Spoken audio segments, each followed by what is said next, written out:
کئی انتہائی برے معروف میں لا رہے ہیں. سماج پر حکمران طبقے کی لڑائی کے چرچے ہیں جو آپس میں کتوں کی طرح لڑ رہے ہیں. اور نیچے اس لڑائی کے نیچے جو اصل کھیل کھیلا جا رہا ہے، جس کو فراموش کیا گیا ہے، جس کو جان بوجھ کے نظر انداز کیا جاتا ہے، جس کی خبریں روکنے کے لیے لڑائیوں کی خبریں ہر روز ہر خبر نامے میں، ہر ٹاک شو پہ، ہر اداریے میں، ہر ایڈیٹوریل پیج پہ جو خبر ہوتی ہے وہ آٹے کے مہنگے ہونے کی نہیں ہوتی، وہ گندم کے 4000 روپے من ہونے کی نہیں ہوتی، وہ کھاد کے مہنگے ہونے کی نہیں ہوتی، وہ ہر مہینے جو بجلی کے ریٹ ظاہری اور در پردہ بڑھائے جاتے ہیں ان کی خبر نہیں ہوتی، وہ پیٹرول کی ظالمانہ قیمتیں جو آج لوگوں کے بس سے باہر ہو چکی ہیں اس کی وجوہات کے بارے میں اداریے نہیں لکھے جاتے کہ یہ مہنگائی ہو کیوں رہی ہے. ٹاک شو اس بات پہ نہیں ہو رہے کہ یہ جو IMF کا جن ہے، یہ جو ایک IMF نام کی چڑیل ہے، یہ ہمارے مقدم میں کیوں لکھ دی گئی ہے. 23واں پروگرام ہے اس وقت IMF کا. 22 دفعہ IMF کے پروگرام نے پاکستان کی آبادی کے 60% حصے کو غربت کی لکیر کے نیچے پھینک دیا ہے. اور 23ویں بار پھر وہی طبیب ہے، وہی حکیم ہے، وہی ڈاکٹر ہے جس کی پالیسیوں کی وجہ سے پاکستان کی معیشت زندہ درگور ہو چکی ہے، ایک لاش کی شکل بن چکی ہے. اس بات میں کوئی مناظرہ، کوئی مباحثہ، کوئی مکالمہ نہیں ہو رہا کہ یہ جو سرمایہ داری نظام ہے یہ پوری دنیا میں بھی فیل ہو چکا ہے اور پاکستان میں انتہائی برے طریقے سے مرتے ہوئے لوگوں کو بھی اپنے ساتھ مارنے میں تلا ہوا ہے. اگر کیوں نہیں یہ مباحثے کیے جا رہے ہیں کہ جس نظام کے اوپر یہ حکمرانی کرنے کے لیے آپس میں لڑ رہے ہیں اس نظام میں اتنی سکت نہیں ہے کہ وہ کسی بے روزگار کو روزگار دے سکے، کسی بیمار کو دوائی فراہم کر سکے اور کروڑوں بچوں کو جو اس وقت اسکولوں سے باہر ہیں ان کو تعلیم دلوانے کی اس میں سکت ہو. یہ نظام ہے جس کو بچانے کی کوشش کی جا رہی ہے. یہ نظام ہے جس کے تقدیس کے نعرے بلند ہوتے ہیں اور اس نظام کو جس آئین کے تحت چلانے کی کوشش کی جا رہی ہے، جس کی 85ویں سالگرہ اس سال منائی جا رہی ہے، ایک ایسا آئین جو یہاں پہ نظم و نسق چلانے کے اصول وضع کرتا ہے، ایک ایسا آئین جو اداروں کو گائیڈ لائن دیتا ہے، جو حکومتوں کو بنانے کا طریقہ کار بتاتا ہے اور پھر اس پہ اس کے جو قوانین بنتے ہیں اسمبلیوں میں اس کی تشریح کے لیے یہاں پہ کورٹ میں سجائی جاتی ہیں. لیکن یہ سارے اس وقت آپس میں لڑ رہے ہیں. سپریم کورٹ قومی اسمبلی کے ساتھ لڑ رہی ہے. قومی اسمبلی کسی ایک بینچ کے پیچھے ہے، دوسرا بینچ اس کے سامنے ہے اور یہ بینچ آپس میں گتھم گتھا ہے، لڑ رہے ہیں اور ان کی شو موٹو چل رہے ہیں. کبھی کسی الیکشن پہ شو موٹو ہوتا ہے، کبھی کسی عدالتی فیصلے کی عدم عمل درآمد پہ شو موٹو ہوتا ہے. لیکن جو روز یہاں پہ 1200 بچے، 1200 وہ بچے جو ادویات نہ ملنے کی وجہ سے، خوراک نہ ملنے کی وجہ سے ہر روز مر رہے ہیں پاکستان کے اندر، اس پہ کوئی شو موٹو نہیں لیا جاتا. اس پہ قومی اسمبلی کے اندر، پارلیمنٹ کے اندر کوئی بحث نہیں کی جاتی کہ یہ بچے، ان کی خوراک، ان کی دوائیوں کے پیسے کہاں چلے گئے ہیں. 9000 ارب روپے کا بجٹ ہے، اس میں ان بلکتے ہوئے بچوں کو دینے کے لیے دودھ نہیں ہے، ان بیمار اور مرتے ہوئے بچوں کے لیے دوائی نہیں ہے، کوئی سو موٹو نہیں ہوتا، کوئی پارلیمنٹ کے اندر بحث نہیں ہوتی، کسی ٹاک شو میں یہ بات نہیں ہوتی کہ یہ جو 22 کروڑ یا 30 کروڑ لوگ ہیں ان کا کون والی وارث ہے، یہ کیسی زندگی گزار رہے ہیں، یہ کون سا پانی پی رہے ہیں، وہ پانی جس کو پی کر ہمارے گھروں کے اندر ہیپاٹائٹس ہوتا ہے اور پھر ہمارے اہل خانہ ایڑیاں رگڑ رگڑ کے مر جاتے ہیں۔ اس پہ کوئی سموٹو نہیں ہے، اس پہ کوئی عدالت ایکٹیویزم نہیں ہے، اور ساری صحافت یہ جو کارپوریٹ میڈیا ہے وہ خاموش ہے، چپ ہے۔ اور دوسری طرف یہاں پہ کون سا مسئلہ ایسا ہے جو اس نظام نے پیدا نہیں کیا، جس نظام کو مقدس قرار دیتے ہیں، جس کو قائم رکھنے کے لیے یہ سارے کمپرومائز کرتے ہیں، اور کہا جاتا ہے کہ ساری باتوں کا حل یہ ہے کہ الیکشن کروا دیا جائے۔ ہم نے اپنی زندگی میں کتنے الیکشن دیکھے، مثلا میں بہت چھوٹا تھا جب 70 کا الیکشن ہوا، پھر ہم نے 70 کا الیکشن دیکھا،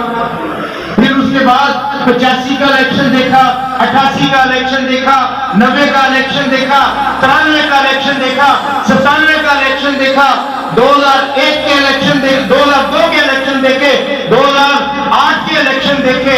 پھر 13 کے الیکشن دیکھے، پھر 18 کے الیکشن دیکھے، اتنے الیکشن ہوئے، اتنی حکومتیں بدلی، کچھ نہیں بدلا تو غریبوں کی قسمت نہیں بدلی۔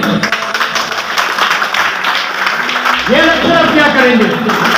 ان کے پاس کون سی جادو کی چھڑی ہے؟ صرف اقتدار کی لڑائی ہے، حکمرانی کی لڑائی ہے، اور پھر کون سا گروہ ہے جو اقتدار میں نہیں رہا اور کیا کیا؟ اب اس لیے میں سمجھتا ہوں کہ ساتھیوں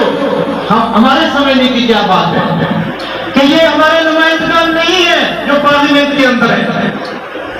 یہ ہمارے منصف نہیں ہے جو عدالتوں میں، یہ ہمارے حکمران نہیں ہے، ہمارے نمائندے بھی نہیں ہیں، ہمارے حکمران بھی نہیں ہیں جو اس ملک کو چلا رہے ہیں، کبھی کوئی کبھی کوئی کبھی کوئی۔ اور اس کی وجہ کیا ہے کہ یہ بار بار کیوں آتے ہیں کہ آج تک محنت کش طبقے نے ان کی اطاعت کی ہے، ان کے پیچھے چلے ہیں، ان کو ووٹ دیا ہے، ان کو سپورٹ دیا ہے، اور جن کو سپورٹ دیا، جن کو ووٹ دیا، انہوں نے اسمبلیوں میں جا کے ہمارے خلاف قانون بنائے اور ان پہ عمل درآمد کیا، اور پھر مہنگائی کر کے، بے روزگاری کر کے ہمیں اس حال میں پہنچا دیا۔ لہذا آج کا یوم مئی کیا بتاتا ہے؟ آج کا یوم مئی صرف ایک سبق دیتا ہے کہ جب تک محنت کش طبقہ اپنی پارٹی نہیں بنائے گا، جب تک محنت کش طبقہ اپنے نمائندوں کو اقتدار نہیں دلوائے گا، طاقت نہیں دلوائے گا، سماج میں ہونے والے تمام فیصلوں پہ محنت کش طبقے کی حاکمیت نہیں ہوگی، فوقیت نہیں ہوگی، تب تک یہ استحصال، یہ ظلم و جبر، یہ سارا جو گھنونا کھیل کھیلا جا رہا ہے یہ جاری رہے گا۔ اور ہمارے پاس راستہ ایک ہے، کوئی دوسرا راستہ نہیں ہے۔ ہم نے ساری پارٹیاں دیکھی ہوئی ہیں، ہم نے مسلم لیگوں کے اقتدار دیکھے، پیپلز پارٹیوں کے اقتدار دیکھے، پی ٹی آئی کا اقتدار دو دفعہ پختونخوا میں دیکھا اور ایک دفعہ ملک میں دیکھا، نتائج ایک جیسے، اور پھر صرف ہم نے جمہوری، یہ جو نام ہے آج جمہوری ہے، صرف ان کے اقتدار نہیں دیکھے، اور یہ جمہوری بالکل نہیں ہے۔ پاکستان کے اندر کوئی پارٹی نہیں ہے جس کے اندر ڈیموکریسی ہو، جس کے اندر جمہوریت ہو، جس میں لوگ فیصلہ کریں گے اس کی لیڈرشپ کون ہوگی، اس کا تحصیل کا صدر جنرل سیکرٹری کون ہوگا، ضلع کا کون ہوگا، صوبے کا کون ہوگا، وفاق کا کون ہوگا، سینٹرل کمیٹی میں کون لوگ بولیں گے۔ کبھی ڈیموکریٹکلی فیصلہ نہیں کیا جاتا۔ فیصلہ کیسے ہوتا ہے کہ کس کی کتنی شوگر ملے، کس کی کتنی انڈسٹری ہے, کس کے پاس کتنے ارب روپے ہیں, کون مافیا ہے, کون قبضہ گروپ ہے, کون ملک ریاض کا چہیتا ہے, کون جو اس ملک میں 74 سالوں سے ہر فیصلہ کرتے آ رہے ہیں, کون کون ان کے نمائندگان ہیں. یہ سب کی کور کمیٹیوں میں بیٹھے ہیں, یہ سب پارٹیوں کی سینٹرل کمیٹیوں میں بیٹھے ہیں, اور آج تک کبھی کوئی بحث ہوئی کہ اس ملک کی پالیسی کیسے بنے گی, صحت کی پالیسی کیسے بنے گی, تعلیم کی پالیسی کیسے بنے گی. کیا لوگوں کو کبھی اس پالیسی سازی میں شامل کیا گیا, کبھی پارٹیوں کو شامل کیا گیا, کبھی پارٹیوں کے اندر ڈیبیٹ ہوئی کہ کون سا نظام لانا ہے, کس قسم کی پالیسی والا کرنی ہے. آج بحران کیوں ہے اور اس بحران کا حل کیا ہے, لوگوں کو مکمل نظر انداز کیا جاتا ہے. پارٹی کے کارکن اگر کسی پارٹی میں ہو, اب تو کارکن ہی نہیں رہے, اب تو صرف چٹی دلال ہے, اب تو صرف ملازم ہے, اب تو صرف پیسہ لیس ہے. لیکن کبھی ان سے بھی صلاح مشورہ نہیں کیا جاتا. تو ہم نے ان ڈیموکریٹک پارٹیوں کی بھی حکومتیں دیکھی, اور ہم نے فوجی عملیتوں کو بھی بھگتا, 11 سال بھگتا, جن کو کوئی پوچھنے والا نہیں تھا, جن کا کوئی ہاتھ روکنے والا نہیں تھا, جن کی پالیسی پہ کوئی اعتراض کرنے والا نہیں تھا. ان کی تمام پالیسیاں بھی وہی سرمایہ پالیسیاں رہی ہے جس نے اس ملک کو برباد کیا ہے. ان کی پالیسیاں بھی وہی ہیں جو ڈیموکریٹک نام میں آج ڈیموکریٹک فورسز ہی ہیں. اور پھر ہم نے ٹیکنوکریٹس کی حکومتیں دیکھی, جو سیانے لوگ ہوتے ہیں, جو سیانے جمع کیے جاتے ہیں, جو بیوروکریسی سے لیے جاتے ہیں, جو ورلڈ بینک سے لیے جاتے ہیں, جو IMF سے لیے جاتے ہیں.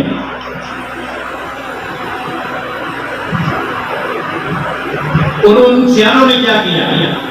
ابھی شوکت علی ایک سیانہ تھا, اس سے پہلے شوکت عزیز ایک سیانہ تھا, اور یہ آتے ہیں IMF اور ورلڈ بینک کے ملازمین ہوتے ہیں, اور آ کے اپنے بینکوں کے لیے یہاں سے مال لوٹتے ہیں, دولت لوٹتے ہیں, لوگوں کو غریب کرتے ہیں اور سب کچھ باہر لے جاتے ہیں. لہذا یہ نظام ہمارا نہیں ہے, اس نظام کے حکمران ہمارے نہیں ہیں, اس نظام کی عدالتیں ہماری نہیں ہیں,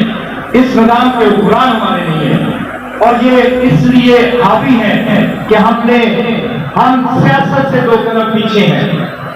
ہم اپنی پارٹی بنانے کی بجائے اپنی دشمن پارٹیوں کو فالو کر رہے ہیں, اور جب تک ہم اپنی پارٹی نہیں بنائیں گے, اپنی انقلابی پارٹی نہیں بنائیں گے, انقلابی نظریات پہ ہم اپنی پارٹی نہیں بنائیں گے, غریب اور امیر کے سماج کو یعنی طبقات کو ختم کرنے والی پارٹی نہیں بنائیں گے, ہمارے حالات نہیں بدلیں گے. آج کا یوم وعید صرف ایک درس دیتا ہے کہ کروڑوں کی تعداد میں پاکستان میں اور اربوں کی تعداد میں دنیا میں بچنے والے محنت کشوں, اپنے دشمنوں کو فالو کرنا بند کر دو, ان کی پیروی کرنا بند کر دو. تم اکثریت میں ہو اور اکیلے اکثریت نہیں ہو, کھاد بھی تم بناتے ہو, گندم کو آٹے میں بھی تم بدلتے ہو, کپاس کو کپڑوں میں بھی تم بدلتے ہو, کاریں بھی تم بناتے ہو, جہاز بھی تم بناتے ہو, کمپیوٹر بھی تم بناتے ہو, بجلی کو تم بناتے ہو اور لوگوں تک پہنچاتے ہو. ساری طاقت تمہارے پاس ہے, اپنی طاقت کو استعمال کرو, اپنی طاقت کو پروے کر لو, ایک جگتی پیدا کرو, ایک پارٹی بناؤ, اور اس پارٹی کے ذریعے ان سے اقتدار چھین لو, راشٹروں سے اقتدار چھین لو, ظالموں سے اقتدار چھین لو, یہ لٹیروں سے اقتدار چھین لو, یہ بالیاں لینے والوں سے اقتدار چھین لو. یہ سب کچھ چھیننے کے لیے تمہیں طاقت میں آنا پڑے گا, اور طاقت میں آنے کے لیے محنت کش طبقے کو اتحاد قائم کرنا پڑے گا. وہ اتحاد جب ماضی وجود میں آ گیا تو یہاں پہ ایک گولی چلے بغیر, ایک گریبان پھٹے بغیر, کسی کو تھپڑ مارے بغیر آپ اقتدار پہ قابض ہو جائیں گے, اور پھر سارے وسائل, ساری دولت محنت کش طبقے کی زندگی کے لیے, تعلیم کے لیے, صحت کے لیے, بہبود پہ خرچ ہوگی. اس کے علاوہ کوئی دوسرا راستہ نہیں ہے. یہ ایک سوال ہے جو میں آج آپ کے پاس چھوڑنے کے لیے آیا تھا. میں آج اس لیے ایک ایمرجنسی سے اٹھ کے آیا تھا کہ 1 سال کے بعد ہمیں موقع ملتا ہے. ہم پہلی دفعہ نہیں مرے, میری بہن بہت ہوئی جسمانی طور پہ, لیکن ہم ہر روز مرتے ہیں. ہم ہر روز مرتے ہیں جب ہمیں خوراک نہیں ملتی, ناقص خوراک ملتی ہے, جب ہمارے ساتھ انیائے ہوتا ہے, ناانصافی ہوتی ہے, ہماری تحقیر ہوتی ہے, تھانے کچہریوں میں ہمیں ذلت کا سامنا کرنا پڑتا ہے, اس دن بھی ہم مرتے ہیں. جب ہمارے پاس پیسے نہیں ہوتے آٹا لینے کے لیے, تب بھی ہم مرتے ہیں. جب ہم اپنے بچوں کی فیسیں جمع کرا نہیں سکتے, وہ بچے نکال دیے جاتے ہیں کہ ان کے پاس فیسیں نہیں ہوتے, تو تب ہم نظر آ رہے ہوتے ہیں شاید ہم زندہ ہے, لیکن تب بھی ہم مر رہے ہوتے ہیں. یہ مسئلہ نہیں ہے, ہم سب نے جسمانی طور پہ مر جانا ہے. آج میری بہن فوت ہوئی ہے, ایک دن میں بھی فوت ہو جاؤں گا, میں بھی مر جاؤں گا. مسئلہ میرا نہیں ہے, انفرادی نہیں ہے, نسل انسان کا ہے. نسل انسان کو زندہ رکھنا ہے تو محنت کے شبکے کو اپنا کردار ادا کرنا پڑے گا. میرے ساتھ عہد کرے, ہاتھ کھڑا کر کے عہد کرے, اپنی ذاتی زندگی کی بجائے اجتماعی زندگی گزارنے کی کوشش کرے, اجتماعی جدوجہد کرے, چھوٹے چھوٹے مفاد کو نظر انداز کرے اور محنت کے شبکے کو یکجا کرنے کے لیے آپ اپنا کردار ادا کریں. مزدور انقلاب, مزدور انقلاب. بہت شکریہ.